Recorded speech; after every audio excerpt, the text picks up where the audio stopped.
हरे कृष्ण कृष्ण कृष्ण हरे हरे हरे राम राम राम हरे हरे कृष्ण कृष्ण कृष्ण हरे राम राम राम हरे हरे हरे कृष्ण कृष्ण कृष्ण हरे हरे हरे राम राम हरे हरे हरे कृष्ण कृष्ण हरे हरे राम राम हरे हरे हरे कृष्ण कृष्ण हरे हरे हरे राम राम राम हरे हरे ഹരേ കൃഷ്ണ മാതാജി പ്രണാമം. Thank you മാതാജി. ഹരേ കൃഷ്ണ. എല്ലാവർക്കും പ്രണാമം. ഓം നമോ ഭഗവതേ വാസുദേവായ. ഓം നമോ ഭഗവതേ വാസുദേവായ. ഓം നമോ ഭഗവതേ വാസുദേവായ. ഓം അജ്ഞാനതിമിരാന്തസ്യ ജ്ഞാനാഞ്ജനാശലാകയ ചക്ഷുരുന്മീലിതം യേന തസ്മൈ ശ്രീ ഗുരവേ നമഃ. നമോ വിഷ്ണുപാദായ കൃഷ്ണപ്രേഷ്ഠായ ഭൂതലേ ശ്രീമതേ ഭക്തിവേദാന്ത സ്വാമിനിധി നാമിനേ. നമസ്തേ സാരസ്വതേ ദേവേ ഗൗരവാണി പ്രചാരിണേ നിർവിശേഷ ശൂന്യവാദി പാശ്ചാത്യ ദേശധാരിണേ. ജയ ശ്രീ കൃഷ്ണ ചൈതന്യ പ്രഭു നിത്യാനന്ദ ശ്രീ അദ്വൈത ഗദാധര ശ്രീവാസാദി ഗൗര ഭക്തവൃന്ദ. ഹരേ കൃഷ്ണ കൃഷ്ണ കൃഷ്ണ ഹരേ ഹരേ ഹരേ രാമ രാമ രാമ ഹരേ ഹരേ. ഹരേ കൃഷ്ണ. ശ്രീ രാധാ ഗോവിന്ദ ടെമ്പിൾ ഇസ്കോൺ മാംഗ്ലൂരിന്റെ ഈശോപനിഷത്ത് ക്ലാസ്സിലേക്ക് എല്ലാവർക്കും സ്വാഗതം. ഹരേ കൃഷ്ണ. എല്ലാവർക്കും പ്രണാമം. എന്റെ വോയിസ് കട്ടാവുണ്ടെങ്കിൽ പറയണം. ഇവിടെ നെറ്റിന് ചെറിയൊരു പ്രോബ്ലം ഉണ്ട്, മഴയുണ്ട്. അപ്പൊ എന്തെങ്കിലും ഉണ്ടെങ്കിൽ പറഞ്ഞോളൂ കേട്ടോ. ഹരേ കൃഷ്ണ. അപ്പൊ നമ്മള് പ്രണാമം മാതാജി. എല്ലാവർക്കും പ്രണാമം. അപ്പൊ നമ്മള് ഇന്നലെ രണ്ട് മന്ത്രം എടുത്തു അല്ലെ? നമ്മള് 12, 13 എടുത്തു നമ്മള്. അപ്പൊ നമ്മൾ ഇന്നലെ എന്തിന്റെ അടിസ്ഥാനത്തിലുള്ള ഗ്രൂപ്പാണ് കണ്ടത്? ഇന്നലെ ആരാധനയുടെ അടിസ്ഥാനത്തിൽ അല്ലെ? ആരാധനയുടെ അടിസ്ഥാനത്തിലുള്ള 2 ഗ്രൂപ്പിന്റെ കണ്ടു, 12ഉം 13. 12ാമത്തെ മന്ത്രത്തിൽ പറഞ്ഞത് ദേവന്മാരെ ആരാധിക്കുന്നവര് ഇരുളടഞ്ഞ ലോകങ്ങളിലേക്ക്, അന്ധകാരത്തിലേക്ക് പോകും. ബ്രഹ്മത്തെ, അവ്യക്തമായിട്ടുള്ള, അതായത് നിരാകാര ബ്രഹ്മത്തെ ആരാധിക്കുന്നവര് അതിനേക്കാളും കൂടുതൽ അന്ധകാരത്തിലേക്ക് പോകുന്ന കണ്ടത് അല്ലെ നമ്മള്? ഇന്നത്തെ മന്ത്രത്തിൽ എന്ത് പറഞ്ഞു? ഭഗവാനെ ആരാധിക്കുന്നത് കൊണ്ട് ഒരു ഫലം കിട്ടും, ദേവന്മാരെ ആരാധിക്കുന്നത് കൊണ്ട് വേറൊരു ഫലം കിട്ടുന്ന ധീരന്മാരിൽ നിന്നും കേട്ടിട്ടുണ്ടെന്നുള്ളത് നമ്മൾ കണ്ടു അല്ലെ? അപ്പൊ അതില് ഭഗവാൻ എന്ന് പറഞ്ഞാല് പരമദിവ്യോത്തമ പുരുഷനായ ഭഗവാൻ ശ്രീകൃഷ്ണനാണ്. പക്ഷെ ആദ്യത്തെ മന്ത്രത്തിൽ പറഞ്ഞിരിക്കുന്നത് എന്താണ്? സംപൂതി എന്ന് പറഞ്ഞത് ഭഗവാന്റെ ബ്രഹ്മത്തെയാണ് പറയുന്നത്. അപ്പൊ ഇത് രണ്ടും നമ്മൾ പഠിച്ചു. ഇനി മൂന്നാമത്തില് നമ്മൾ പറയുന്നത് രണ്ടും നമുക്കറിയണം. ഭഗവാനെ കുറിച്ചും നമുക്കറിയണം, ഈ ദേവന്മാരെന്ന് പറയുമ്പോൾ ഈ ഭൗതിക പ്രപഞ്ചത്തെ കുറിച്ചും ദേവന്മാരെ കുറിച്ചും മനുഷ്യരെ കുറിച്ചും മൃഗങ്ങളെ കുറിച്ചും എല്ലാറ്റിനെ കുറിച്ചും നമുക്കറിയണം. എങ്കിൽ മാത്രമാണ് നമുക്ക് എന്ത് സാധിക്കുള്ളൂ? ഈ ജനന മരണ ചക്രത്തിൽ നിന്ന് മറികടന്ന് അമൃതത്വം ആസ്വദിക്കാൻ, അല്ലെങ്കിൽ ഭഗവാന്റെ ലോകത്തിലേക്ക് പോകാനായിട്ട് സാധിക്കുള്ളൂ എന്നുള്ളതാണ് മൂന്നാമത്തെ മന്ത്രത്തിൽ പറയുന്നത്. നമ്മൾ വിദ്യയിൽ പറഞ്ഞില്ലേ, രണ്ടും അറിയണം എന്നാൽ മാത്രമേ നമുക്ക് ജനന മരണ ചക്രത്തിൽ നിന്ന് മറികടക്കാൻ സാധിക്കുള്ളൂ. അതേപോലെ തന്നെയാണ് ഇവിടെയും പറയുന്നത്. രണ്ടും അറിഞ്ഞാൽ മാത്രമാണ് നമുക്ക് എന്താണ് നമുക്ക് തെരഞ്ഞെടുക്കേണ്ടതെന്ന് മനസ്സിലാക്കാനായിട്ട് സാധിക്കുള്ളൂ. അതാണ് ഈ മന്ത്രത്തില് പറയുന്നത്. മന്ത്രം 14. ശ്രീ രാധാ ഗോവിന്ദ് കി ജയ്. ശ്രീല പ്രഭുപാദ് കി ജയ്. സംഭൂതിം ച വിനാശം ച യസ്തദ്വേദോ ഭയം സഹ വിനാശേന മൃത്യും തീർത്വാ സംഭൂത്യാമൃതമശ്നുതേ. സംഭൂതിം ച വിനാശം ച യസ്തദ്വേദോ ഭയം സഹ വിനാശേന മൃത്യും തീർത്വാ സംഭൂത്യാമൃതമശ്നുതേ. ഇനി 11ാമത്തെ മന്ത്രം ചൊല്ലാം.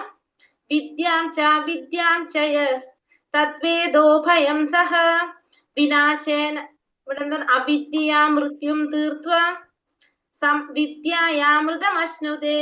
ഇവിടെ വിദ്യ, അവിദ്യക്ക് പകരം ഇവിടെ ഉപയോഗിച്ചിരുന്ന വാക്ക് ഉപയോഗിക്കുന്നത് സംഭൂതിയും പിന്നെ വിനാശം, 2 വാക്കുകൾ പറഞ്ഞത്. സംഭൂതിയും ഒന്ന് വിനാശം. സംഭൂതി എന്ന് വെച്ചാൽ ആരാണ്? ഭഗവാനാണ്. സംഭൂതി എന്ന് വെച്ചാല് ഭഗവാനെയാണ്, പരമദിവ്യോത്തമ പുരുഷനായ ഭഗവാനെയാണ് സംഭൂതി എന്നതുകൊണ്ട് പറയുന്നത്. വിനാശം എന്ന് പറഞ്ഞാല് ദേവന്മാരും മനുഷ്യരും മൃഗങ്ങളും എല്ലാം ഉൾക്കൊള്ളുന്ന ഈ ഭൗതിക പ്രപഞ്ചമാണ് എന്ത്? ഭൗതികാവിഷ്കാരം. അതാണ് വിനാശം എന്നതുകൊണ്ട് ഉദ്ദേശിക്കുന്നത്. ഇവിടെ നമുക്ക് പറഞ്ഞു വരുന്നത് എന്താണ്? പരമദിവ്യോത്തമ പുരുഷനായ ഭഗവാനെ കുറിച്ച് അറിയണം എന്ന് പറഞ്ഞു അല്ലെ. ഭഗവാനെ കുറിച്ച് അറിയാന്ന് വെച്ചിട്ടുണ്ടെങ്കിൽ വെറുതെ ഭഗവാനെ കുറിച്ച് അറിയല്ല വേണ്ടത്. ഭഗവാന്റെ നാമം, രൂപം, ഗുണം, ലീലകള് എന്നിവയെ കുറിച്ചെല്ലാം അറിയണം. ഭഗവാനെ കുറിച്ച് അറിയാന്ന് വെച്ചാൽ ഭഗവാന്റെ നാമ, രൂപ, ഗുണ, ലീലകൾ എല്ലാറ്റിനെ കുറിച്ചും അറിയണം. പിന്നെ രണ്ടാമത് നമ്മൾ പറഞ്ഞു ദേവന്മാരെ കുറിച്ച് അറിയണം. അപ്പൊ ഭൗതിക പ്രപഞ്ചത്തെ കുറിച്ച് അറിയണം. അതായത് ഈ ഭൗതിക സൃഷ്ടി, ഭൗതിക പ്രപഞ്ചത്തെ കുറിച്ചും നശ്വരമായിട്ടുള്ള ഭൗതിക പ്രപഞ്ചത്തെ കുറിച്ച് അറിയണം. അതിലുള്ള ദേവന്മാരെ കുറിച്ചും മനുഷ്യരെ കുറിച്ചും മൃഗങ്ങളെ കുറിച്ചും എല്ലാം പൂർണ്ണമായിട്ട് അറിയണം ഒരു വ്യക്തിക്ക്. അപ്പൊ രണ്ടും അറിയണം. ഭഗവാനെ കുറിച്ച് അറിയണം. ഭഗവാനെ കുറിച്ച് അറിയാന്ന് വെച്ചാൽ ഭഗവാന്റെ നാമ, രൂപ, ഗുണ, ലീലകൾ എല്ലാതും മനസ്സിലാക്കുക. പിന്നെ ഈ പ്രപഞ്ചത്തെ കുറിച്ചും ആ പ്രപഞ്ചത്തിലുള്ള ദേവന്മാര്, മനുഷ്യര്, മൃഗങ്ങള്, ഭൗതിക പ്രപഞ്ചം എല്ലാത്തിനെയും കുറിച്ചും അറിയണം. ഇത് മനസ്സിലാക്കി കഴിഞ്ഞാല് മരണത്തെയും ഭൗതികാവിഷ്കാരങ്ങളെയും അതിക്രമിച്ച് നിത്യമായ ഭഗവത് സാമ്രാജ്യത്തിൽ സച്ചിദാനന്ദമായ ജീവിതം ആസ്വദിക്കും. സച്ചിദാനന്ദമയമായ ജീവിതം ആസ്വദിക്കുന്നു.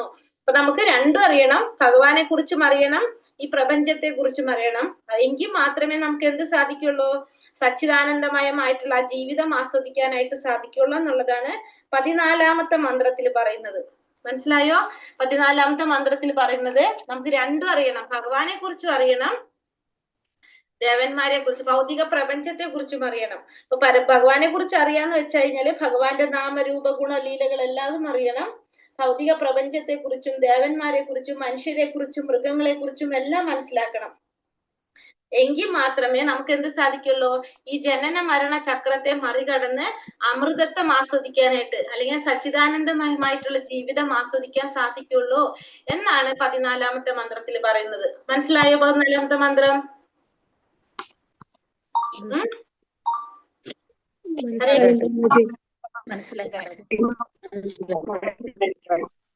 അപ്പൊ നമുക്ക് എന്താണ് സംഭൂതി? സംഭൂതി എന്ന് വെച്ചാൽ നമ്മളിപ്പോ തന്നെ പറഞ്ഞു, അനശ്വരനായിട്ടുള്ള ഭഗവാന്റെ പരമദിവ്യോത്തമ പുരുഷനായ ഭഗവാനെ കുറിച്ച് മനസ്സിലാക്കണം. ഭഗവാനെ കുറിച്ച് അറിയാന്ന് വെച്ചാൽ ഭഗവാന്റെ നാമരൂപ ഗുണ ലീലകള്, ഭഗവാന്റെ പരിച്ഛേദങ്ങള്, ധാമം, അതായത് ഭഗവാന്റെ ചുറ്റപ്പെട്ട എല്ലാതും, ഭഗവാനുമായിട്ട് ബന്ധപ്പെട്ട എല്ലാതിനെ കുറിച്ചും അറിയാം. ഭഗവാന്റെ ധാമത്തെ കുറിച്ച് അറിയാം. ഇതൊക്കെ എന്തിൽ വരും? സംഭൂതിയിൽ പറയും. എല്ലാതും അറിയണം. വിനാശം എന്ന് വെച്ചാല് ദേവന്മാര്, മനുഷ്യര്, മൃഗങ്ങള്, പിന്നെ അവയുടെ താൽക്കാലികമായ ഭൗതികാവിഷ്കാരങ്ങൾ, ഈ ഭൗതിക പ്രപഞ്ചം, ഇതൊക്കെ അറിയാന്നുള്ളതാണ് എന്ത്? വിനാശം എന്ന് പറയുന്നത്. അപ്പൊ ദേവനായാലും മനുഷ്യനായാലും മൃഗമായാലും മരമായാലും ഈ ഭൗതിക പ്രകൃതിയിൽ എല്ലാത്തിനും എന്തുണ്ട്? ജനനം, വളർച്ച, നിലനിൽപ്പ്, ഉൽപാദനം, ക്ഷയം, ഒടുവിൽ മരണം. ഈ 6 ഘട്ടത്തിലൂടെ കടന്നു പോകണത് മനുഷ്യനായാലും അത് മൃഗമായാലും മരമായാലും ദേവനായാലും ഈ ഭൗതിക പ്രപഞ്ചത്തിലാണെങ്കിൽ ഈ പറഞ്ഞ ആരായാലും അവർക്ക് എന്ത് വേണം? ഈ പറഞ്ഞ 6 ഘട്ടത്തിലൂടെ കടന്നു പോയേ പറ്റൂ. ജനനം, വളർച്ച, നിലനിൽപ്പ്, ഉൽപാദനം, ക്ഷയം, ഒടുവിൽ മരണം. ഇത് സംഭവിച്ചുകൊണ്ടേയിരിക്കും. ശാസ്ത്രജ്ഞന്മാരും രാഷ്ട്രീയക്കാരും ഈ സ്ഥലം മരണമുക്തമാക്കാൻ ശ്രമിക്കുന്നു. കാരണം മരണരഹിതമായിട്ടുള്ള ആത്മീയ പ്രകൃതിയെ കുറിച്ച് അവർക്ക് വിവരമില്ല. ശാസ്ത്രജ്ഞന്മാരും രാഷ്ട്രീയക്കാരൊക്കെ എന്ത് ചെയ്യാനാണ് നോക്കുന്നത്? നമ്മൾ ഈ ഭൗതിക പ്രപഞ്ചം മരണമുക്തമാക്കാനാണ് നോക്കുന്നത്. അവർക്കറിയില്ല മരണമുക്തമായിട്ടുള്ള ഒരു ലോകം വേറെ ഉണ്ടെന്നുള്ളത് അവർക്ക് അറിയില്ല. വിഷ്ണു പുരാണത്തിൽ പറയുന്നത് പരാപ്രകൃതിയെ കുറിച്ച്, അതായത് ഭഗവാന്റെ ഉത്കൃഷ്ട ശക്തിയെ കുറിച്ചും അപരാപ്രകൃതി, ഭഗവാന്റെ അധമ പ്രകൃതി, അധമ ശക്തിയെ കുറിച്ചും, അല്ലെങ്കിൽ അവിദ്യ എന്നും അറിയപ്പെടുന്ന ഭിന്ന ശക്തികൾ ഭഗവാൻ ഉണ്ടെന്ന് നമുക്കറിയാൻ കഴിയും. നമ്മൾ പഠിച്ചിട്ടുണ്ട് ഭഗവത്ഗീതയിൽ അല്ലെ. ഭഗവാന്റെ 2 ശക്തികൾ, പരാപ്രകൃതി, അപരാപ്രകൃതി, അല്ലെങ്കിൽ ഉത്കൃഷ്ട ശക്തി, അധമ ശക്തി. ജീവസത്തകളാണ് ഭഗവാന്റെ ഉത്കൃഷ്ട ശക്തികൾ. നമുക്കറിയാം ജീവശക്തി ഭഗവാന്റെ ഉത്കൃഷ്ട ശക്തിയാണ്. ഈ ഭൗതിക പ്രകൃതിയാണ് ഭഗവാന്റെ അധമ ശക്തി എന്ന് പറയുന്നത്. ഒരു ജീവസത്തയെ അജ്ഞതയാൽ ആവരണം ചെയ്ത് കാമ്യകർമ്മങ്ങൾ ചെയ്യാൻ പ്രേരിപ്പിക്കുന്നു.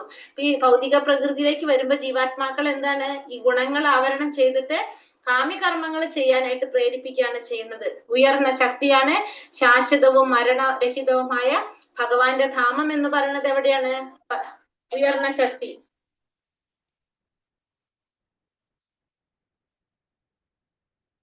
ഉയർന്ന ശക്തിയാണ് ശാശ്വതവും മരണരഹിതവുമായ ഭഗവാന്റെ ധാമം എന്ന് പറയുന്നത്.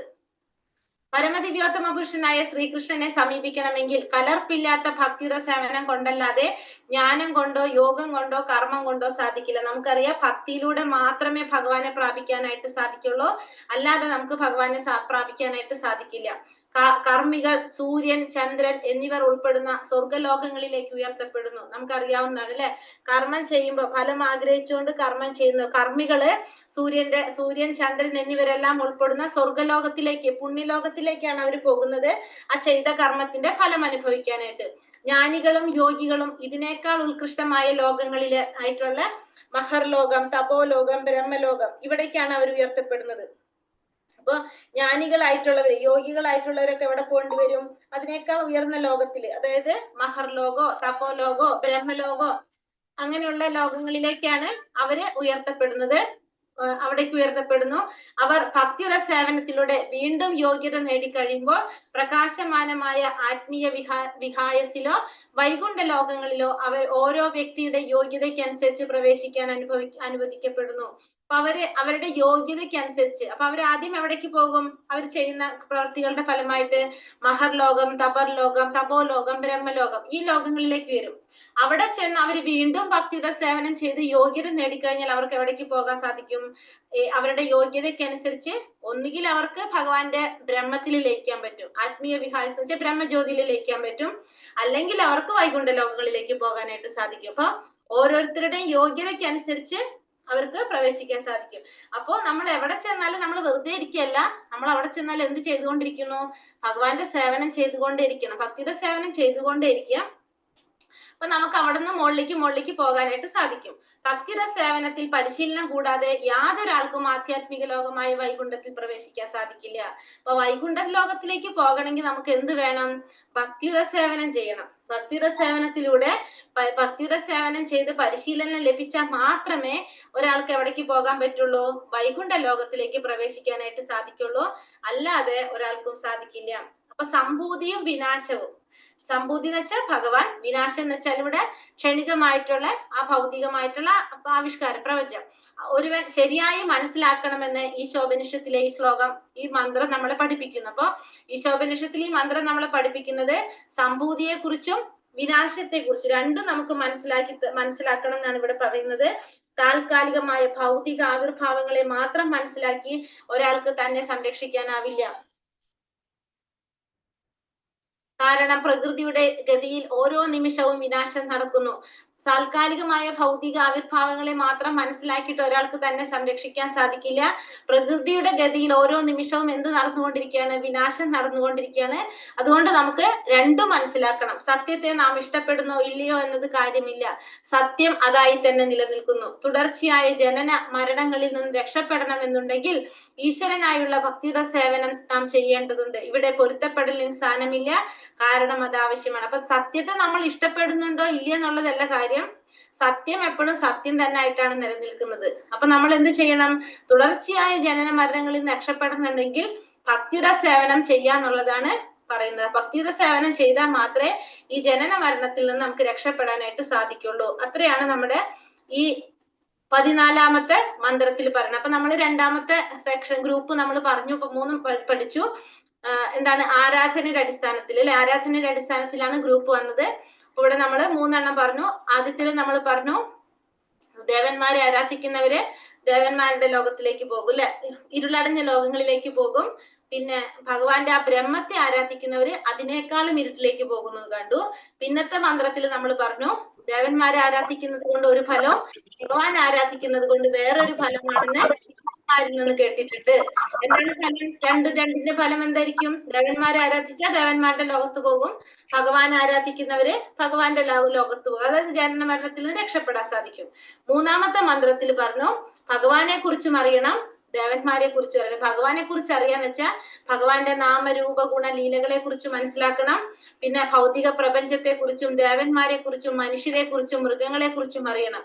എങ്കിൽ മാത്രമേ നമുക്ക് ഈ ജനന മരണ ചക്രത്തിൽ നിന്ന് മറികടന്ന് അമൃതത്വം ആസ്വദിക്കാനായിട്ട്, അല്ലെങ്കിൽ സച്ചിദാനന്ദമയമായിട്ടുള്ള ജീവിതം ആസ്വദിക്കാനായിട്ട് സാധിക്കുള്ളൂ എന്നുള്ളത് നമ്മൾ കണ്ടു. അപ്പൊ ഈ 3 മന്ത്രം മനസ്സിലായല്ലോ. ആദ്യത്തെ 3 അറിവിന്റെ അടിസ്ഥാനത്തിലാണ് നമ്മൾ പറഞ്ഞത്, പിന്നത്തെ 3 ആരാധനയുടെ അടിസ്ഥാനത്തിൽ പഠിച്ചു. 6 മന്ത്രം നമുക്ക് മനസ്സിലായോ? ഇപ്പോ രണ്ടും ഒരേപോലെ തന്നെയാണ്. വ്യത്യാസം വരുന്നത് അവിടെ വിദ്യ, ഇവിടെ ദേവന്മാരും ഭഗവാനും, അത്രയുള്ള വ്യത്യാസം അല്ലെ? അത് ക്ലിയർ ആയില്ലേ എല്ലാവർക്കും? ഇനി അടുത്ത 2 മന്ത്രത്തിൽ നമ്മൾ പഠിക്കുന്നത് പ്രാർത്ഥനയാണ്. സ്വയംഭൂ മനുവിന്റെ പ്രാർത്ഥനയാണ്. അടുത്ത 2 മന്ത്രം പ്രാർത്ഥനയാണ്. അതായത് ഭഗവാന്റെ മുഖം കാണിച്ചു തരാനും ഭഗവാന്റെ രൂപം കാണിച്ചു തരാനുള്ള പ്രാർത്ഥനയാണ്. ഒന്ന് ഭഗവാന്റെ മുഖം കാണിച്ചു തരാൻ പ്രാർത്ഥിക്കുന്നു, രണ്ടാമത്തത് ഭഗവാന്റെ രൂപം കാണിച്ചു തരാൻ പ്രാർത്ഥിക്കുന്നു. നമ്മൾ പ്രാർത്ഥിക്കുകയാണ് ഭഗവാന്റെ അടുത്ത്, ഒന്ന് ഭഗവാന്റെ മുഖം കാണിച്ചു തരാനും രൂപം കാണിച്ചു തരാനും. അപ്പൊ ഇത് അടുത്ത 4 മന്ത്രവും പ്രാർത്ഥനയാണ്. സ്വയംഭൂ മനുവിന്റെ പ്രാർത്ഥനയാണ് ഭഗവാന്റെ യജ്ഞാവതാരത്തോട് നടത്തുന്ന പ്രാർത്ഥനയാണ്. ഒന്ന് ഭഗവാന്റെ മുഖം ദർശിക്കാനും ഒന്ന് ഭഗവാന്റെ രൂപം ദർശിക്കാനും. അത് കഴിഞ്ഞിട്ട് പിന്നെ മരണസമയത്തുള്ള പ്രാർത്ഥനയാണ് ലാസ്റ്റത്തെ 2 മരണസമയത്തുള്ള പ്രാർത്ഥന. അപ്പൊ അത് നാളേക്ക് വരുള്ളൂ. അപ്പൊ ഇന്ന് നമുക്ക് പഠിക്കേണ്ടത് പ്രാർത്ഥന 2. ഒന്ന് ഭഗവാന്റെ മുഖം കാണിച്ചു തരാനുള്ള പ്രാർത്ഥനയും പിന്നെ ഭഗവാന്റെ രൂപം കാണിച്ചു തരാനുള്ള പ്രാർത്ഥന. അപ്പൊ ഫസ്റ്റത്തെ മുഖം കാണിച്ചു തരാനുള്ള പ്രാർത്ഥനയാണ്. ശ്രീ ശ്രീ രാധാ ഗോവിന്ദ് की जय, श्री प्रभुपाद की जय. हिरण्मयेन पात्रेण सत्यसापिहितं मुखं तत्त्वं पूषणपावृणो सत्यधर्माय दृष्टये. हिरण्मयेन पात्रेण सत्यसापिहितं मुखं तत्त्वं पूषणपावृणो सत्यधर्माय दृष्टये. ഇവിടെ എന്താ പറയണത്? എല്ലാ ജീവജാലങ്ങൾക്കും ആധാരമായ അല്ലയോ ഭഗവാനെ, അങ്ങയുടെ യഥാർത്ഥ മുഖം അങ്ങയുടെ തന്നെ കണ്ണഞ്ചിപ്പിക്കുന്ന ഉജ്ജ്വല പ്രഭയാൽ മറയ്ക്കപ്പെട്ടിരിക്കുന്നു. ദയവായി ആ ആവരണം മാറ്റി അങ്ങയുടെ പരിശുദ്ധ ഭക്തന് ദൃശ്യനായാലും. അപ്പോൾ പറയണത് ഭഗവാനോട് പറയണം, അല്ലയോ എല്ലാ ജീവജാലങ്ങൾക്കും ആധാരമായ ഭഗവാനെ, അങ്ങയുടെ യഥാർത്ഥ മുഖം എങ്ങനെയാണ്? അങ്ങയുടെ തന്നെ കണ്ണഞ്ചിപ്പിക്കുന്ന ഉജ്ജ്വല പ്രഭയാൽ മറയ്ക്കപ്പെട്ടി. അതായത് ഉജ്ജ്വല പ്രഭ എന്ന് ഉദ്ദേശിക്കുന്നത് ഏതാണ്? നമ്മൾ ഇപ്പൊ നേരത്തെ പറഞ്ഞ ബ്രഹ്മജ്യോതിയാൽ മറയ്ക്കപ്പെട്ടിരിക്കുകയാണ് ഭഗവാന്റെ മുഖം. കാരണം ഫ്രണ്ടിലും ബ്രഹ്മജ്യോതി ആവുമ്പോ അത്രയും കണ്ണഞ്ചിപ്പിക്കുന്ന ജ്യോതിയാണ്. അപ്പൊ നമുക്ക് എന്ത് കാണാൻ സാധിക്കില്ല? ഭഗവാന്റെ മുഖം കാണാൻ സാധിക്കില്ല. അപ്പൊ പറയാണ് അങ്ങയുടെ മുഖം അങ്ങയുടെ തന്നെ കണ്ണഞ്ചിപ്പിക്കുന്ന ആ ബ്രഹ്മജ്യോതിയാൽ മറയ്ക്കപ്പെട്ടിരിക്കുന്നു. ദയവായിട്ട് ആ ബ്രഹ്മജ്യോതി മാറ്റിയിട്ട് അങ്ങയുടെ ഈ പരിശുദ്ധ ഭക്തന് ദൃശ്യനായാലും എന്നാണ് പറയുന്നത്. അപ്പൊ പ്രാർത്ഥനയാണ്. എന്താ പ്രാർത്ഥിക്കുന്നത്? എല്ലാ ജീവജാലങ്ങൾക്കും ആധാരമായ ഭഗവാനെ, എന്താണ്? അങ്ങയുടെ യഥാർത്ഥ മുഖം അങ്ങയുടെ തന്നെ കണ്ണഞ്ചിപ്പിക്കുന്ന പ്രഭാപൂരത്താൽ അല്ലെങ്കിൽ ബ്രഹ്മജ്യോതിയാൽ മറയ്ക്കപ്പെട്ടിരിക്കുന്നു. ദയവായി ആ ആവരണം മാറ്റി എനിക്ക് ദൃശ്യനായാലും, പരിശുദ്ധ ഭക്തന് ദൃശ്യനായാലും എന്നാണ് പ്രാർത്ഥിക്കുന്നത്. മനസ്സിലായോ? സിമ്പിൾ ആണ്. ഭഗവാന്റെ മനസ്സിലായിട്ടുണ്ട് മാതാജി. മനസ്സിലായില്ലേ? കണ്ണഞ്ചിപ്പിക്കുന്ന അപ്പൊ എന്താണ് നമ്മളെ മറയ്ക്കപ്പെട്ടിരിക്കുന്നത്? എന്തുകൊണ്ടാണ്? ബ്രഹ്മജ്യോതിനെ കൊണ്ട്, ബ്രഹ്മജ്യോതി കൊണ്ട്, അല്ലെങ്കിൽ ഉജ്ജ്വലമായ പ്രഭ എന്ന് ഉദ്ദേശിക്കുന്ന ബ്രഹ്മജ്യോതിയാണ്. അതുകൊണ്ട് മറയ്ക്കപ്പെട്ടിരിക്കുകയാണ്. അപ്പൊ അത് മാറ്റിയിട്ട് ആ മുഖം എനിക്ക് കാണിച്ചു തരുമെന്നാണ് ഭഗവാനോട് പ്രാർത്ഥിക്കുന്നത്. ജീവസത്ത ഒരു കാലത്തും സർവശക്തനായ പരമസത്യമാകാൻ തരമില്ല. ആയിരുന്നെങ്കിൽ ഭഗവത് ദർശനത്തിന് വേണ്ടി പ്രകാശമറ നീക്കി തരുവാൻ ജീവസത്ത ഭഗവാനോട് പ്രാർത്ഥിക്കേണ്ടതില്ലായിരുന്നു. അപ്പൊ ജീവാത്മാവ് ഒരിക്കലും ആരുടെ ഒപ്പം ആവില്ല? സർവശക്തനായ പരമാത്മാവിന്റെ ഒപ്പം, ഭഗവാന്റെ ഒപ്പം ആവില്ല. അങ്ങനെയാണെങ്കിൽ ഭഗവാനോട് ഇങ്ങനെ ഒരു പ്രാർത്ഥന ആർക്ക് നടത്തേണ്ടി വരില്ല? ജീവാത്മാവിന് നടത്തേണ്ടതായിട്ട് വരില്ല അല്ലെ? കാരണം നമ്മൾ ഇങ്ങനെ ഒരു പ്രാർത്ഥന എന്തുകൊണ്ടാ പ്രാർത്ഥിക്കേണ്ടി വരുന്നത്? നമ്മളും ഭഗവാനും ഒരേപോലെ അല്ലാത്തതുകൊണ്ട്, ഒന്നല്ലാത്തത് കൊണ്ട്, ഭഗവാന്റെ ഒപ്പം അല്ലാത്തത് കൊണ്ടാണ് നമ്മൾ അങ്ങനെ ഒരു പ്രാർത്ഥന നടത്തുന്നത്. ഒരിക്കലും നമ്മൾ എങ്ങനെയല്ല? ഭഗവാന്റെ ഒപ്പമല്ല. അപ്പൊ ബ്രഹ്മജ്യോതി മാറ്റിയിട്ട് ഭഗവാന്റെ മുഖം കാണാനായിട്ട് ഭഗവാനോട് പ്രാർത്ഥിക്കുകയാണ്, കാണിച്ച് ദർശനം തരാൻ വേണ്ടിയിട്ട്. അപ്പൊ ജീവാത്മാവ് ഒരിക്കലും ഭഗവാൻ ഒപ്പമല്ലാത്തത് കൊണ്ടാണ് അങ്ങനെ ഒരു പ്രാർത്ഥന നടത്തുന്നത്. അമൃതവും അക്ഷയവും ആത്യന്തിക സുഖത്തിന്റെ മൂലസ്ഥാനവുമായ വ്യക്തിശൂന്യ ബ്രഹ്മത്തിന്റെ അടിസ്ഥാനവും ഞാൻ തന്നെയാണ്. അപ്പൊ ഭഗവാൻ ഭഗവത്ഗീതയിൽ പറയുന്നുണ്ട്, അമൃതവും അക്ഷയവും ആത്യന്തിക സുഖത്തിന്റെ മൂലസ്ഥാനവുമായിട്ടുള്ള ആ വ്യക്തിശൂന്യ ബ്രഹ്മത്തിന്റെ അടിസ്ഥാനവും ആര് തന്നെയാണ്? ഞാൻ തന്നെയാണ്. ബ്രഹ്മം എന്നും പരമാത്മാവെന്നും ഭഗവാൻ എന്നും ആണത്. ആ നിരപേക്ഷ സത്യത്തിന്റെ 3 ഭാവങ്ങൾ എന്ന് പറയുന്നത് ബ്രഹ്മം, പരമാത്മാ, ഭഗവാൻ. നമുക്കറിയാം അത് ഒരു തുടക്കക്കാരന് വളരെ സുഗമമായി മനസ്സിലാക്കാവുന്ന ഭാവമാണ് എന്ത്? ബ്രഹ്മം. കുറെ കൂടി നമ്മൾ പുരോഗമിക്കുമ്പോൾ നമുക്ക് എന്ത് സാധിക്കും? പരമാത്മാ സാക്ഷാത്കാരം നേടാൻ സാധിക്കും. ഭഗവത് സാക്ഷാത്കാരമാണ് എന്ത്? ആത്യന്തികമായ സാക്ഷാത്കാരം. ഭഗവാൻ കൃഷ്ണൻ തന്നെയാണ് ഈ ബ്രഹ്മജ്യോതിസിന്റെയും സർവ്വവ്യാപിയായ പരമാത്മാവിന്റെയും ഉറവിടം ആര് തന്നെയാണ്? രണ്ടിന്റെയും ഉറവിടം ഭഗവാൻ തന്നെയാണ്. ഭഗവാൻ കൃഷ്ണൻ തന്നെയാണ് ഈ ബ്രഹ്മജ്യോതിയുടെയും അതുപോലെ തന്നെ പരമാത്മാവിന്റെയും ഉറവിടം ഭഗവാൻ തന്നെയാണ്. പക്ഷെ നമ്മുടെ ഓരോരുത്തരുടെയും തോതനുസരിച്ചാണ് നമുക്കത് സാക്ഷാത്കരിക്കുന്നതെന്ന് മാത്രം. തുടക്കത്തിലാണെങ്കിൽ നമുക്ക് ബ്രഹ്മത്തെ സാക്ഷാത്കരിക്കാൻ സാധിക്കും. കുറച്ചും കൂടി ക്ഷമയോടെ കാത്തിരുന്ന പരമാത്മാവിനെ സാക്ഷാത്കരിക്കാം. ലാസ്റ്റ് നമുക്ക് ആരെ പറ്റും? ഭഗവത് സാക്ഷാത്കാരം നേടാനായിട്ട് സാധിക്കും. മത്താ പലതരം നാണ്യം കിഞ്ചദസ്തി ധനഞ്ജയ മയി സർവമിതം പ്രോതം സൂത്രേ മണിഗണ ഇവ. ഹേ ധനഞ്ജയ, എന്നേക്കാൾ ശ്രേഷ്ഠമായൊരു സത്യമില്ല. മുത്തുകൾ നൂലിന്മേൽ എന്ന പോലെ സർവ്വതും എന്നിലിണക്കി കോർക്കപ്പെട്ടിരിക്കുന്നു. അപ്പൊ ഭഗവാൻ പറയാണ് അർജുനനോട്, ഹേ ധനഞ്ജയ, എന്നേക്കാൾ ശ്രേഷ്ഠമായൊരു സത്യമില്ല, എന്നേക്കാളും ശ്രേഷ്ഠമായ വേറൊരു സത്യമില്ല. മുത്തുകൾ നൂലിന്മേൽ എന്ന പോലെയാണ് എല്ലാം എന്നിൽ ഇണക്കി കോർക്കപ്പെട്ടിരിക്കുന്നത്. എപ്രകാരമാണ് മുത്തുകള് ഒരു നൂലില് കോർത്ത് വെച്ചിരിക്കുന്നത്? ആ നൂല് നമ്മൾ കാണുന്നില്ലല്ലോ, മുത്തുകൾ നല്ല ഭംഗിയായിട്ട് അടക്കി വെച്ചിരിക്കുന്ന പോലെ തോന്നും. അതേപോലെ എല്ലാം എന്നിൽ ഇണക്കി കോർക്കപ്പെട്ടിരിക്കുന്നു എന്ന് ഭഗവത്ഗീത 7-ാം അധ്യായത്തില് ഭഗവാൻ പറയുന്നു. അല്ലെങ്കിൽ അർജുന, ഇനിയും വിശദമായി ഇതെല്ലാം അറിഞ്ഞിട്ട് എന്ത് വേണം? എന്റെ ഒരു ചെറിയൊരു അംശം മാത്രമാണ് ഈ പ്രപഞ്ചത്തിൽ വ്യാപിച്ച് അതിനെ നിലനിർത്തുന്നത്. ഭഗവത്ഗീതയിൽ ഭഗവാൻ പറയുന്നതാണ്. ഇപ്രകാരം കൃഷ്ണന്റെ ഒരു പൂർണ്ണ ആവിഷ്കാരമായ സർവവ്യാപിയായ പരമാത്മ രൂപത്തിൽ അദ്ദേഹം സമ്പൂർണ്ണ ഭൗതിക പ്രപഞ്ച സൃഷ്ടിയെ നിലനിർത്തുന്നു. ആധ്യാത്മിക ലോകത്തിലെ പ്രതിഭാസങ്ങളെയും നിലനിർത്തിപ്പോരും. അപ്പൊ ഇപ്രകാരമാണ് ഭഗവാൻ എന്ത് ചെയ്യുന്നത്? ഈ പരമാത്മ രൂപത്തില് സർവവ്യാപിയായിട്ട് പരമാത്മ രൂപത്തിലെ സമ്പൂർണ്ണ പ്രപഞ്ച സൃഷ്ടിയെ നിലനിർത്തുന്നതും എല്ലാ പ്രതിഭാസങ്ങളെയും, ലോകത്തിന്റെ ആധ്യാത്മിക പ്രതിഭാസങ്ങളെല്ലാം നിലനിർത്തി പോരുന്നതും ഇപ്രകാരമാണ് ഭഗവാൻ. അതുകൊണ്ട് ഈശോപനിഷത്തിലെ ഈ മന്ത്രത്തിൽ പരമപുരുഷനെ പൂഷൻ അഥവാ ആത്യന്തികമായ പരിപാലകൻ എന്ന് അഭിസംബോധന ചെയ്യുന്നു. അപ്പൊ ഇവിടെ ഭഗവാൻ എന്തിനാ വിളിക്കുന്നത്? പൂഷൻ. പൂഷൻ എന്ന് വെച്ചാൽ എന്റെ അർത്ഥം ആത്യന്തികമായിട്ടുള്ള പരിപാലകൻ. എല്ലാത്തിനെയും പരിപാലിച്ചു പോകുന്നത് ഭഗവാനാണ്. അതുകൊണ്ട് ഭഗവാനെ ആത്യന്തികമായ പരിപാലകൻ അല്ലെങ്കിൽ പൂഷൻ എന്നാണ് ഇവിടെ അഭിസംബോധന ചെയ്യുന്നത്. അപ്പൊ ഭഗവാന് ഈ ഈശോപനിഷത്തിലെ ശ്രുതി മന്ത്രത്തിൽ പറയുന്നത് പൂഷൻ എന്നാണ്, അല്ലെങ്കിൽ ആത്യന്തികമായിട്ടുള്ള പരിപാലകൻ എന്നാണ് അതുകൊണ്ട് അർത്ഥമാക്കുന്നത്. ബ്രഹ്മസംഹിത 5:40 ഇത് പറയുന്നുണ്ട്. എന്താണ് പറയുന്നത്? യസ്യ പ്രഭാ പ്രഭവതോ ജഗദണ്ഡ കോടീശേഷ വസുധാതി വിഭൂതി ഭിന്നം തത്ബ്രഹ്മ നിഷ്കല അനന്തമശേഷഭൂതം ഗോവിന്ദമാദി പുരുഷം തമഹം ഭജാമി. ദശലക്ഷക്കണക്കിനുള്ള പ്രപഞ്ചങ്ങളിൽ എണ്ണമറ്റ ഗ്രഹങ്ങളുണ്ട്. പ്രപഞ്ച ഘടനാപരമായി അവ ഓരോന്നും മറ്റുള്ളവയിൽ നിന്ന് വ്യത്യസ്തമാണ്. ഈ ഗ്രഹങ്ങളെല്ലാം തന്നെ ബ്രഹ്മജ്യോതിസിൽ ഒരരികിൽ സ്ഥിതി ചെയ്യുന്നു. ഈ ബ്രഹ്മജ്യോതിസ് എന്നത് ഞാൻ ആരാധിക്കുന്ന പരമദിവ്യോത്തമ പുരുഷനിൽ നിന്ന് ബഹിർഗമിക്കുന്ന രശ്മികളാണ്. അപ്പൊ ദശലക്ഷക്കണക്കിനുള്ള പ്രപഞ്ചങ്ങളില് എണ്ണമറ്റ ഗ്രഹങ്ങളുണ്ട്. ആ പ്രപഞ്ച ഘടനാപരമായിട്ട് ഇത് ഓരോന്നും എന്താണ്? മറ്റുള്ളവരിൽ നിന്ന് വ്യത്യസ്തമായിട്ടുള്ളതാണ്. കുറേ പ്രപഞ്ചങ്ങളിൽ എണ്ണമറ്റ ഗ്രഹങ്ങളുണ്ട് അല്ലെ? കുറെ പ്രപഞ്ചങ്ങളുണ്ട്, അതിലെല്ലാത്തിലും കുറെ ഗ്രഹങ്ങളുണ്ട്. ഇതെല്ലാം പ്രപഞ്ചത്തിന്റെ ഘടനാപരമായിട്ട് ഇത് ഓരോന്നും എന്താണ്? മറ്റുള്ളതിൽ നിന്ന് വ്യത്യസ്തമായിട്ടുള്ളതാണ് ഇതെല്ലാം. ഈ ഗ്രഹങ്ങളെല്ലാം തന്നെ ബ്രഹ്മജ്യോതിസിന്റെ ഒരരികിൽ സ്ഥിതി ചെയ്യുന്നതാണ്. അപ്പൊ ഈ പറഞ്ഞതൊക്കെ എവിടെ സ്ഥിതി ചെയ്യുന്നത്? ബ്രഹ്മജ്യോതിസിന്റെ ഒരരികിലാണ് ഇതെല്ലാം സ്ഥിതി ചെയ്യുന്നത്. ഈ ബ്രഹ്മജ്യോതിസ് എന്ന് പറയുന്നത് എന്താണ്? ഭഗവാനിൽ നിന്ന് വരുന്ന രശ്മികള്, ബഹിർഗമിക്കുന്ന രശ്മികളാണ് എന്ത്? ഈ ബ്രഹ്മജ്യോതി എന്ന് പറയുന്നത്. ഭഗവാനിൽ നിന്ന് വരുന്ന ബ്രഹ്മജ്യോതി എന്ന് പറയുന്നത് ഭഗവാനിൽ നിന്ന് നിർഗമിക്കുന്ന ബഹിർഗമിക്കുന്ന രശ്മികളെയാണ് ബ്രഹ്മജ്യോതി എന്നതുകൊണ്ട് അർത്ഥമാക്കുന്നത്. അപ്പൊ നമുക്ക് ഭഗവാന്റെ 5 രസങ്ങൾ നമുക്കറിയാവുന്നതാണ്. ശാന്തം, ദാസ്യം, സഖ്യം, വാത്സല്യം, മാധുര്യം. ഇപ്പൊ ശാന്തരസം എന്ന് പറഞ്ഞാല് ഭഗവാന്റെ കഴുത്തിലെ പൂക്കളാകാം, ഓടക്കുഴല്, വടി, പശുക്കൾ, ഇതൊക്കെ എന്താണ്? ശാന്തരസം. അപ്പൊ ശാന്തഭാവത്തില് ഭഗവാനെ സേവിക്കാൻ ആഗ്രഹിക്കുന്നവര് ഭഗവാന്റെ ഓടക്കുഴലാകും, ഭഗവാന്റെ കഴുത്തില് പൂക്കളാകും, ഭഗവാന്റെ പശുക്കളാകും. അങ്ങനെയൊക്കെയാണ് നമുക്ക് സാധിക്കുക ശാന്തഭാവത്തിൽ ഭഗവാനെ ആരാധിക്കുന്നവർക്ക്.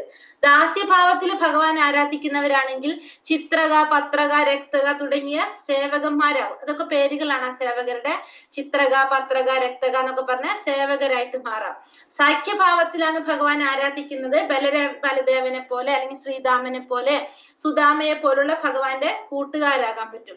വാത്സല്യ ഭാവത്തില് ഭഗവാൻ ആരാധിക്കുന്നവര് നന്ദ മഹാരാജാവിനെ പോലെ, യശോദ മാതാവ്, ദേവകി മാതാവിനെ പോലെ മാതാപിതാക്കളാവാനായിട്ട് സാധിക്കും. മാധുര്യഭാവത്തിൽ ഭഗവാൻ ആരാധിക്കുന്നവർക്ക് രാധാറാണിയും ഗോപികമാരെ പോലെ ആ രീതിയിലായിരിക്കും അവർക്ക് സാധിക്കുന്നത്. അപ്പൊ ഏത് ഭാവത്തിലാണ് നമ്മൾ ഭഗവാനെ ആരാധിക്കാൻ ആഗ്രഹിക്കുന്നത്, ഇഷ്ടപ്പെടുന്നത്, അതനുസരിച്ചായിരിക്കും നമുക്ക് എന്ത് കിട്ടുന്നത്, ഭഗവാനെ പ്രാപിക്കാനായിട്ട് സാധിക്കുന്നത്. നമ്മൾ എങ്ങനെയാണോ നമ്മൾ ആഗ്രഹിക്കുന്നത് അതിനനുസരിച്ച് നമുക്ക് ഭഗവാനെ ആരാധിക്കാനായിട്ട്, ഭഗവാനെ സേവിക്കാനായിട്ട് സാധിക്കും. ഈ 5 രസത്തില് നമുക്ക് ഭഗവാനെ സേവിക്കാം. ശാന്തം, ദാസ്യം, സഖ്യം, വാത്സല്യം, മാധുര്യം. അവ്യക്തിഗത ബ്രഹ്മവാദികള് അന്താളിച്ചു നിൽക്കുന്നു. അവ്യക്തിഗത ബ്രഹ്മവാദികൾ ബ്രഹ്മജ്യോതി എന്ന അത്യുജല പ്രഭാപുരത്തിൽ അന്താളിച്ചു നിൽക്കുന്നു. ഒരാൾക്ക് നിരപേക്ഷ സത്യത്തെ പൂർണ്ണ രൂപത്തിൽ കാണണമെന്നുണ്ടെങ്കിൽ ഈ 24 ഭൗതിക ഘടകങ്ങളെയും ഉജ്ജ്വല പ്രഭയെയും അതിവർത്തിച്ച് ചൊല്ലേണ്ടിയിരിക്കുന്നു. അപ്പൊ ഈ നിരപേക്ഷ സത്യത്തെ പൂർണ്ണ രൂപത്തില് ഭഗവാനെ കാണണമെങ്കിൽ നമുക്ക് എന്ത് വേണം? ഈ 24 ഭൗതിക ഘടകങ്ങളെ നമ്മൾക്ക് തരണം ചെയ്യണം. ഉജ്ജ്വല പ്രഭ, അപ്പൊ ഈ ബ്രഹ്മജ്യോതിയും കടന്ന് പിന്നെ 24 ഘടകങ്ങൾ ഏതാണ്? നമുക്കറിയാവുന്നതാണല്ലേ. അതായത് ഭൗതിക പ്രപഞ്ചം കടന്ന് ബ്രഹ്മജ്യോതി കടന്നിട്ടായിരിക്കണം നമുക്ക് ആരെ കാണാൻ സാധിക്കുന്നത്? ആ നിരപേക്ഷ സത്യത്തെ പൂർണ്ണ രൂപത്തിൽ കാണാൻ സാധിക്കുക. 24 ഘടകങ്ങൾ ഏതൊക്കെയാണ്?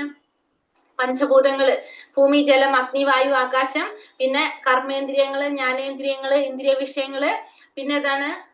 കർമ്മേന്ദ്രിയം, ജ്ഞാനേന്ദ്രിയം, ഇന്ദ്രിയ വിഷയങ്ങള് കഴിഞ്ഞു അല്ലെ. പിന്നെ മനസ്സ്, ബുദ്ധി, മിഥ്യാഹങ്കാരം, ഭൗതിക പ്രകൃതിയിലെ ത്രിഗുണങ്ങള്. ഈ 24 മൂലകങ്ങളെ കറന്നിട്ട് വേണം നമുക്ക് എന്ത് മനസ്സിലാക്കാൻ? ഈ നിരപേക്ഷ സത്യത്തെ മനസ്സിലാക്കാനായിട്ട് എന്ന് നമുക്കറിയാം. ഭഗവത്ഗീതയിൽ നമ്മളത് മനസ്സിലാക്കിയതാണ്.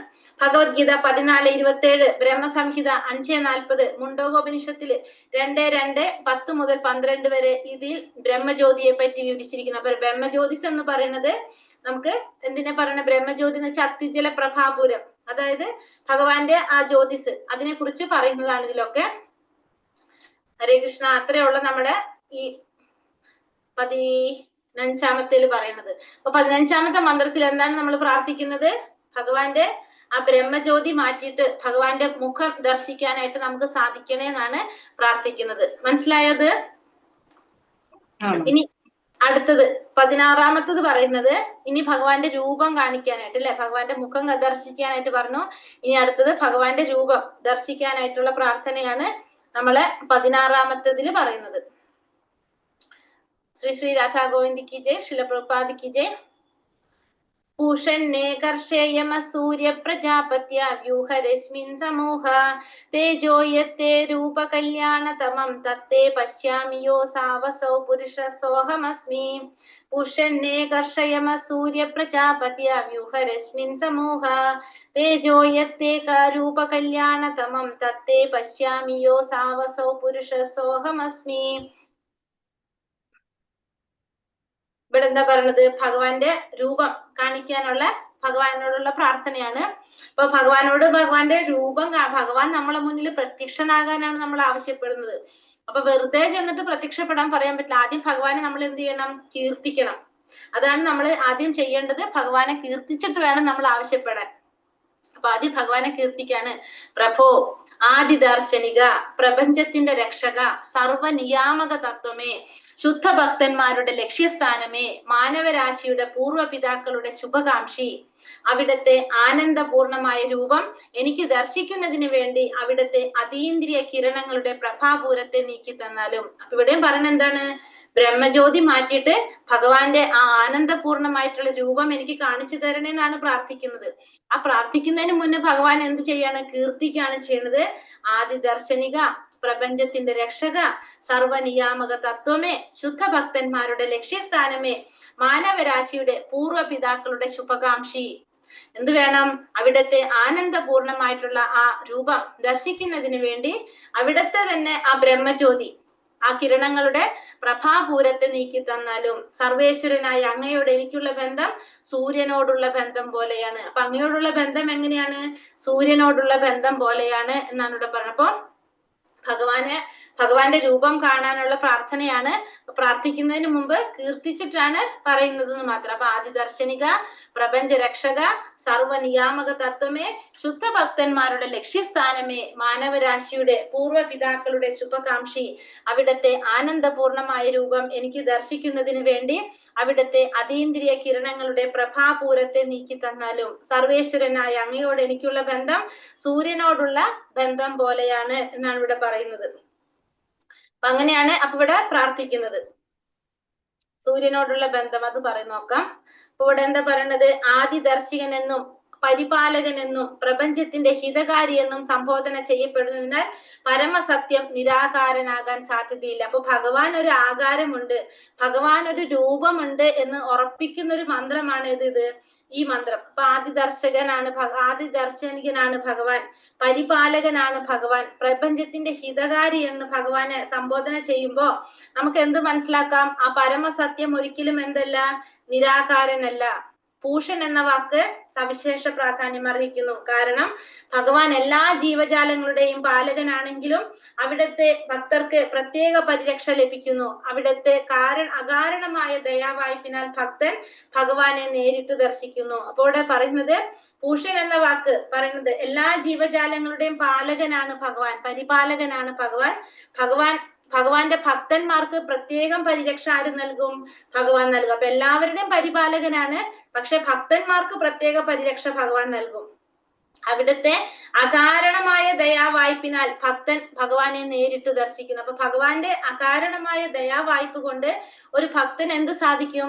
ഭഗവാനെ നേരിട്ട് കാണാനായിട്ട് സാധിക്കും. ഭഗവാന്റെ കാരുണ്യം കൊണ്ട് അത് അകാരണമായ ദയാവായ്പിനാൽ ഭക്തന് ഭഗവാനെ നേരിട്ട് ദർശിക്കാനായിട്ട് സാധിക്കും. സൂര്യനും സൂര്യകിരണങ്ങളുടെയും പറഞ്ഞത് അല്ലെ. അപ്പൊ ഗുണപരമായിട്ട് സൂര്യനും സൂര്യകിരണങ്ങളും ഒന്ന് തന്നെയാണ്. അതുപോലെ തന്നെയാണ് ഭഗവാനും ജീവാത്മാക്കളും. ഗുണപരമായിട്ട് രണ്ടും ഒന്ന് തന്നെയാണ്. സൂര്യൻ ഒന്നാണ്, പക്ഷെ സൂര്യരശ്മികളുടെ കണികൾ എണ്ണിയാൽ ഒടുങ്ങാത്തതാണ്. സൂര്യന്റെ രശ്മികളുടെ കണികളാണെങ്കിലോ കുറെ ഉണ്ട്, അത് എണ്ണിയാൽ ഒടുങ്ങാത്തത്രയാണ്. സൂര്യന്റെ കിരണങ്ങൾ സൂര്യന്റെ അംശത്തിൽ പെടുന്നതാണ്. സൂര്യന്റെ കിരണവും സൂര്യന്റെ അംശത്തിലാണ് വരുന്നത്. സൂര്യനും സൂര്യന്റെ രശ്മികളും ഒത്തുചേരുമ്പോഴാണ് എന്ത്? പൂർണ്ണ സൂര്യനായിട്ട് തീരുന്നത്. ഇപ്പൊ സൂര്യനും സൂര്യന്റെ കിരണങ്ങളും അതുപോലെ തന്നെയാണ് ഭഗവാനും ഭഗവാന്റെ അംശമായിട്ടുള്ള ജീവാത്മാക്കളെല്ലാം ഭഗവാന്റെ അംശമാണ്. അതേപോലെ തന്നെയാണ് ഇവിടെ എന്ത്? സൂര്യനും സൂര്യന്റെ കിരണങ്ങളും പറയുന്നത്. സൂര്യമണ്ഡലത്തിൽ നിന്ന് സൂര്യരശ്മികൾ പ്രവഹിക്കുന്നത് പോലെ പരമ ആധ്യാത്മിക ഗ്രഹമായ ഗോലോക വൃന്ദാവനത്തിൽ നിന്ന് ബ്രഹ്മജ്യോതിസ് നിർഗമിക്കുമെന്ന് ബ്രഹ്മസംഹിത പറയുന്നു. അപ്പൊ സൂര്യമണ്ഡലത്തിൽ നിന്ന് സൂര്യരശ്മികൾ പ്രവഹിക്കുന്നത് പോലെയാണ് എന്ത്? ആധ്യാത്മിക ലോകം, ആധ്യാത്മിക ഗ്രഹമായിട്ടുള്ള ഭഗവാന്റെ ലോകത്ത് നിന്ന്, അതായത് ഗോലോക വൃന്ദാവനത്തിൽ നിന്ന് ബ്രഹ്മജ്യോതിസ് നിർഗമിക്കുമെന്ന് ബ്രഹ്മസംഹിത വിരിക്കുന്നു. സൂര്യരശ്മികൾ സൂര്യമണ്ഡലത്തിൽ നിന്ന് വരുന്നത് പോലെയാണ് എന്ത്? ബ്രഹ്മജ്യോതി ഭഗവാന്റെ ഗോലോക വൃന്ദാവനത്തിൽ നിന്ന് നിർഗമിക്കുന്നത്. ബ്രഹ്മജ്യോതിയുടെ തിളക്കത്തെ അതിവർത്തിക്കാതെ ഒരാൾക്ക് ഭഗവാന്റെ ലോകത്തെ അറിയാൻ സാധിക്കില്ല. അപ്പൊ ബ്രഹ്മജ്യോതിയുടെ തിളക്കത്തെ മറികടക്കാതെ നമുക്ക് എന്ത് സാധിക്കില്ല? ഭഗവാനെ കുറിച്ച് അറിയാനായിട്ട് നമുക്ക് സാധിക്കില്ല.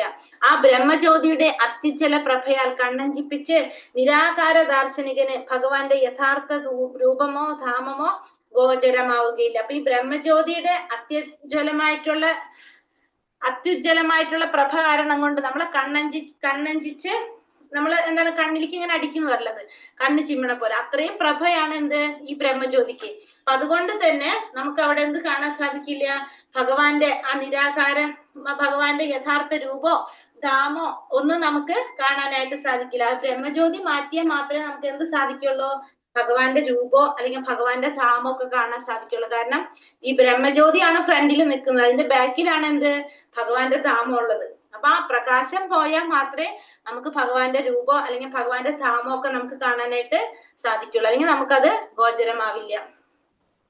പരമാത്മാവ് നിയന്താവും ജീവാത്മാവ് നിയന്ത്രിക്കപ്പെടുന്നവനാണ്. നമുക്കറിയാവുന്നതാണ് ഇതെല്ലാം.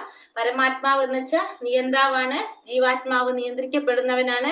അതുകൊണ്ട് രണ്ടു കൂട്ടർക്കും ഒരേ തലത്തിൽ നിൽക്കാൻ നിവർത്തിയില്ല. പരമാത്മാവ് ജീവാത്മാവുമായിട്ട് പൂർണ്ണമായി സഹകരിക്കുന്നത് കൊണ്ട് അവിടുന്ന് ജീവാത്മാവിന്റെ സന്തത സഹചാരിയായി അറിയപ്പെടുന്നു. ഭഗവത്ഗീതയിൽ നമ്മൾ മനസ്സിലാക്കിയിട്ടുള്ളത് ഭഗവാൻ തന്റെ ശുദ്ധ ഭക്തന്മാരുടെ ഹൃദയത്തിൽ ഇരുന്നു കൊണ്ട് അവർക്ക് വേണ്ട ജ്ഞാനം നൽകി അനുഗ്രഹിക്കുന്നു. ഭഗവാൻ എന്ത് ചെയ്യുന്നു? ശുദ്ധ ഭക്തന്മാരുടെ ഹൃദയത്തിൽ ഇരുന്നു കൊണ്ട് അവർക്ക് വേണ്ട ജ്ഞാനം ഭഗവാൻ നൽകും. അങ്ങനെ അദ്ദേഹത്തിന്റെ പ്രത്യേക കാരുണ്യത്താൽ അന്ധകാരം നീങ്ങുന്നു. അപ്പൊ അവരുടെ അന്ധകാരം മാറുന്നു. ഊഹാപോക ദാർശനികരായ ജ്ഞാനികളും യോഗികളും സ്വന്തം ബലത്തെ ആശ്രയിക്കുന്നത് കൊണ്ട് ഇത്തരത്തിലുള്ള ഒരവസ്ഥ വിഭാവനം ചെയ്യുവാൻ അവർക്ക് സാധ്യമല്ല. ഇപ്പൊ ഊഹാപോഹികളായിട്ടുള്ളവർക്ക്, ദാർശനികരായിട്ടുള്ള ജ്ഞാനികളും യോഗികൾക്കൊന്നും ഇത്തരത്തിലൊരു അവസ്ഥ അവർക്ക് ഉണ്ടാവില്ല. കാരണം അവര് ഭഗവാനെ കുറിച്ച് ചിന്തിക്കുന്നില്ല. വിശുദ്ധരായ ഈ ഭക്തന്മാരുടെ നിലവാരത്തിലേക്ക് ഉയർന്നിട്ടില്ലാത്തവരായ ഭഗവാന്റെ പരമാത്മാഭാവമോ ബ്രഹ്മഭാവമോ മാത്രം അനുഭവിച്ചിട്ടുള്ളവരായ ആളുകൾക്ക് ഇവരുടെ പ്രവർത്തനങ്ങളെ അനുമോദിക്കാൻ സാധ്യമല്ല. അപ്പൊ വിശുദ്ധരായിട്ടുള്ള ഭക്തന്മാരുടെ നിലയിലേക്ക് ഉയരാത്തവർക്ക് എന്ത് സാധിക്കില്ല? അതായത് ഭഗവാന്റെ പരമാത്മാഭാവത്തെയോ ബ്രഹ്മഭാവത്തെയോ മാത്രം അനുഭവിച്ചറിഞ്ഞിട്ടുള്ളവർക്ക് ഇത്തരത്തിലുള്ള ആളുകളുടെ പ്രവർത്തനങ്ങളെ, അതായത് ശുദ്ധ ഭക്തന്മാരുടെ പ്രവർത്തനങ്ങളെ അനുമോദിക്കാൻ അവർക്ക് സാധിക്കില്ല. കാരണം അത് അനുഭവിച്ചിട്ടില്ലാത്തത് കൊണ്ട് അവർക്കത് സാധിക്കില്ല. ഇനി ഭഗവാൻ എന്ന വാക്കിന്റെ അർത്ഥം പറയാണ്. ഭഗവാൻ എന്ന പദത്തിലെ ആദ്യത്തെ അക്ഷരം ഭ. ഭ എന്നത് രണ്ടു തരത്തിൽ അർത്ഥമുണ്ട്. ഒന്നാമത് പറയുന്നത് സർവപാലകൻ, രണ്ടാമത്തത് രക്ഷകൻ. അപ്പൊ ഭഗവാൻ എന്ന വാക്കിൽ ഭ എന്ന് പറഞ്ഞ എന്താ അർത്ഥം? സർവപാലകനാണ്, സർവരക്ഷകനാണ്. എല്ലാവരുടെയും രക്ഷകനും അതുപോലെ തന്നെ പാലകനുമാണ് ഭഗവാൻ. രണ്ടാമത്തെ അക്ഷരം ഗ. ഗ എന്നതിന് മാർഗദർശകൻ അല്ലെങ്കിൽ സൃഷ്ടികർത്താവ് എന്നാണ് അർത്ഥം. ഗ എന്ന് പറഞ്ഞാല് മാർഗദർശകനാണ് അല്ലെങ്കിൽ സൃഷ്ടികർത്താവ് എന്നാണ് പറയുന്നത്. ഇനി എല്ലാ ജീവജാലങ്ങളും അദ്ദേഹത്തിലും അദ്ദേഹം എല്ലാ ജീവജാലങ്ങളിലും വസിക്കുന്ന എന്നാണ് വാൻ എന്ന പദം കൊണ്ട് അർത്ഥമാക്കുന്നത്. അപ്പൊ വാൻ എന്ന് പറഞ്ഞാല് എല്ലാ ജീവജാലങ്ങളും ഭഗവാനിലാണ്, ഭഗവാൻ എല്ലാ ജീവജാലങ്ങളിലും വസിക്കുന്നു എന്നാണ് വാൻ എന്ന പദത്തിന്റെ അർത്ഥം. അപ്പൊ ഭഗവാൻ എന്ന വാക്കിന്റെ അർത്ഥം നമുക്ക് മനസ്സിലാക്കാം. ഭ എന്ന് പറഞ്ഞാൽ സർവപാലകൻ അല്ലെങ്കിൽ രക്ഷകനാണ്. ഗ എന്ന് പറഞ്ഞാൽ മാർഗദർശകൻ അല്ലെങ്കിൽ സൃഷ്ടികർത്താവാണ്. വാൻ എന്ന് പറഞ്ഞാൽ എല്ലാ ജീവജാലങ്ങളും ഭഗവാനിലും ഭഗവാൻ എല്ലാ ജീവജാലങ്ങളിലും വസിക്കുന്നു എന്നാണ് അർത്ഥമാക്കുന്നത്. ഭഗവാൻ സർവകാരണമാണ്, അവിടത്തേക്ക് കാരണം യാതൊന്നുമില്ല. അപ്പൊ ഭഗവാൻ എന്താണ്? സർവകാരണം, എല്ലാത്തിനും കാരണം ആരാണ്? ഭഗവാൻ. കാരണനാണ് ഭഗവാൻ. ഭഗവാന് കാരണം യാതൊന്നുമില്ല, എല്ലാറ്റിനും കാരണം ആരാണ്? ഭഗവാനാണ്. ഹരേ കൃഷ്ണ കൃഷ്ണ കൃഷ്ണ ഹരേ ഹരേ, ഹരേ രാമ രാമ രാമ ഹരേ ഹരേ. വഞ്ചാകൽപതരൂപേശ്ച കൃപാ സിന്ധോഭ്യേവ ച പതിതാനാം പാവനേഭ്യോ വൈഷ്ണവേഭ്യോ നമോ നമഃ. अनंत कोटि वैष्णव भक्त वृंद की जय, श्रील प्रभुपाद की जय, गुरुदेव की जय, नित्याय गौर ब्रह्मानंदे, हरि हरि बोल. हरे कृष्ण. എല്ലാവർക്കും പ്രണാമം. പറഞ്ഞതിൽ എന്തെങ്കിലും സംശയം ഉണ്ടോ? മനസ്സിലാവാത്ത എന്തെങ്കിലും ഉണ്ടോ? എളുപ്പല്ലായിരുന്നത്? കുഴപ്പമില്ലല്ലോ? ബുദ്ധിമുട്ടുണ്ടായോ? ഇല്ല മാതാജി. ക്വസ്റ്റ്യൻ ആൻസർ നോക്കാം നമുക്ക്. ഇന്നലത്തെ ക്വസ്റ്റ്യൻസ്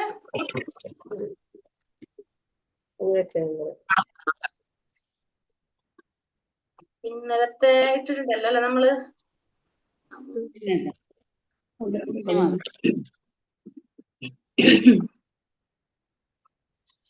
കിട്ടിയല്ല? 12-13 ഇന്നലെ ഈശോപനിഷത്തിലെ 12ാമത്തെ മന്ത്രം അനുസരിച്ച് സംഭൂതി എന്നത് എന്തിനെയാണ് സൂചിപ്പിക്കുന്നത് അംബിക മാതാജി? ബ്രഹ്മഭാവത്തെ.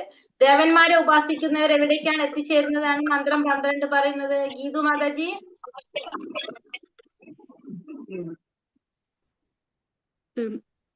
അജ്ഞതയുടെ ഇരുളടഞ്ഞ മേഖലകളിലേക്ക്.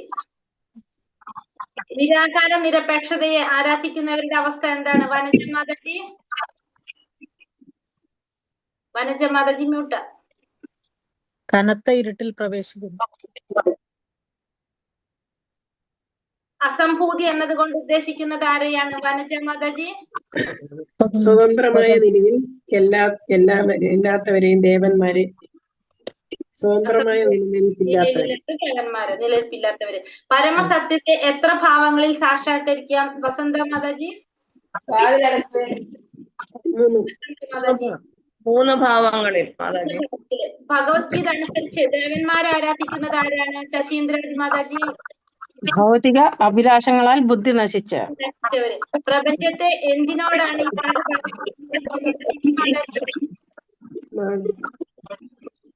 സിമി മാതാജി നാളികേരം. നാളികേരത്തിനോട്.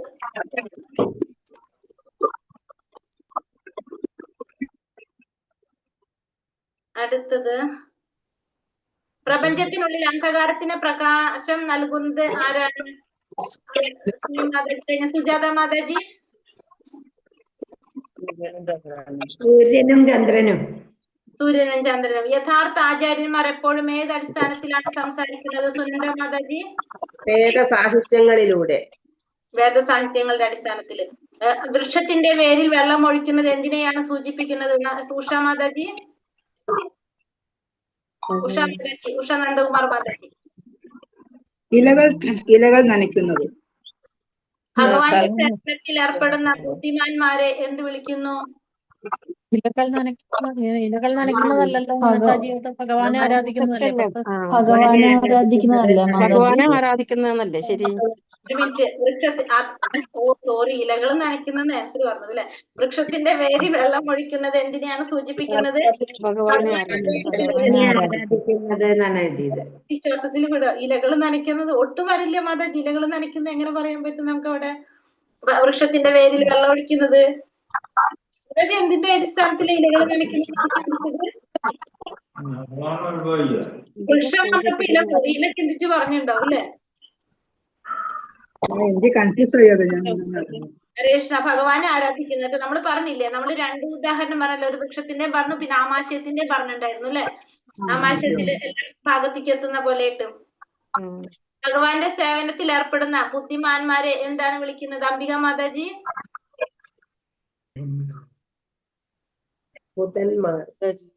അംബിക മാതാജി ചോദിച്ചു. ഞാൻ ഇന്നലെ നൈറ്റ് ബസ്സിൽ വന്നതുകൊണ്ട് എനിക്ക് എല്ലാം നോക്കാൻ സമയം കിട്ടില്ല. അപ്പൊ ഭഗവാന്റെ സേവനത്തിൽ ഏർപ്പെടുന്ന ബുദ്ധിമാന്മാരെ എന്താ വിളിക്കുന്നത്? ഗീതു മാതാജി.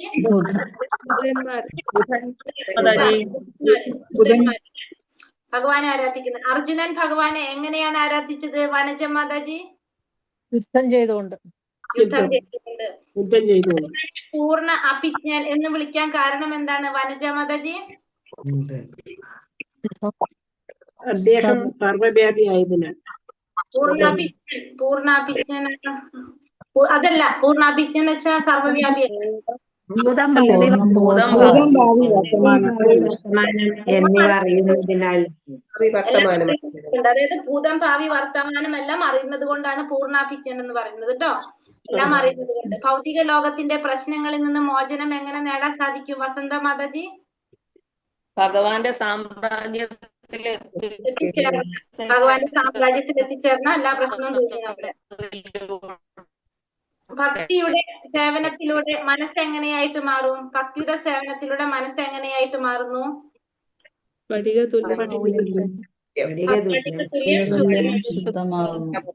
മന്ത്രം 13 അനുസരിച്ച് സംഭവാത് എന്നതുകൊണ്ട് ഉദ്ദേശിക്കുന്നത് എന്താണ്? സിമി മാതാജി. സർവകാരണങ്ങൾക്കും കാരണമായ ഭഗവാനെയാണ് മനസ്സിലാക്കുന്നത്. ശശീന്ദ്രവതി മാതാജി പറഞ്ഞില്ല അല്ലെ? ആത്മീയ സത്യങ്ങൾ മനസ്സിലാക്കാൻ ആരെയാണ് പിന്തുടരേണ്ടത്? മഹാജനങ്ങൾ അനുശാസിക്കുന്ന പാത പിന്തുടരണം. ഒരു വ്യക്തിക്ക് അതീന്ദ്രിയ ജ്ഞാനത്തിന്റെ താക്കോൽ ലഭിക്കണമെങ്കിൽ എന്ത് വേണം? സുജാത മാതാജി. എന്താണ് ചോദ്യം? ഒരു വ്യക്തിക്ക് അതീന്ദ്രിയ ജ്ഞാനത്തിന്റെ ആത്മീയ ഗുരുവിൽ നിന്ന് കേൾക്കണം. ശരിയായ ആത്മീയ ഗുരുവിൽ നിന്ന് കേൾക്കണം. ദേവന്മാരെ ആരാധിക്കുന്നത് കൊണ്ട് ലഭിക്കുന്ന ഫലം എങ്ങനെയുള്ളതാണ്? സുനന്ദ മാതാജി. തുച്ഛവും ക്ഷണികവുമായിട്ടുള്ളത്. എല്ലാ റോഡുകളും റോമിലേക്ക് നയിക്കില്ല എന്നതുകൊണ്ട് അർത്ഥമാക്കുന്നത് എന്താണ്? ഉഷ മാതാജി. എല്ലാ ആരാധനകളും ഒരേ ലക്ഷ്യത്തിൽ എത്തിക്കില്ല. എല്ലാ ആരാധനയും ഒരു ലക്ഷ്യം. മാതാജി പറഞ്ഞ അതിന്റെ ആൻസർ എന്താ? ഉഷ മാതാജി പറഞ്ഞ. ഉഷ നന്ദകുമാർ മാതാജി കേട്ടില്ലേ? വഴികൾ പലതാണെങ്കിലും ദൈവം ഒന്നാണ്. അതാ ഞാൻ എഴുതിയിരിക്കുന്നത്. തെറ്റാണോ? ഇനി മാതാജിനെ ക്ലാസ്സിൽ നിന്ന് പുറത്താക്കേണ്ടി വരും. വഴികൾ പലതാണെങ്കിൽ എല്ലാ ദൈവം ഒന്ന് തന്നെയാണോ? നമ്മൾ അങ്ങനെയാണോ പഠിച്ചിരിക്കുന്നത്?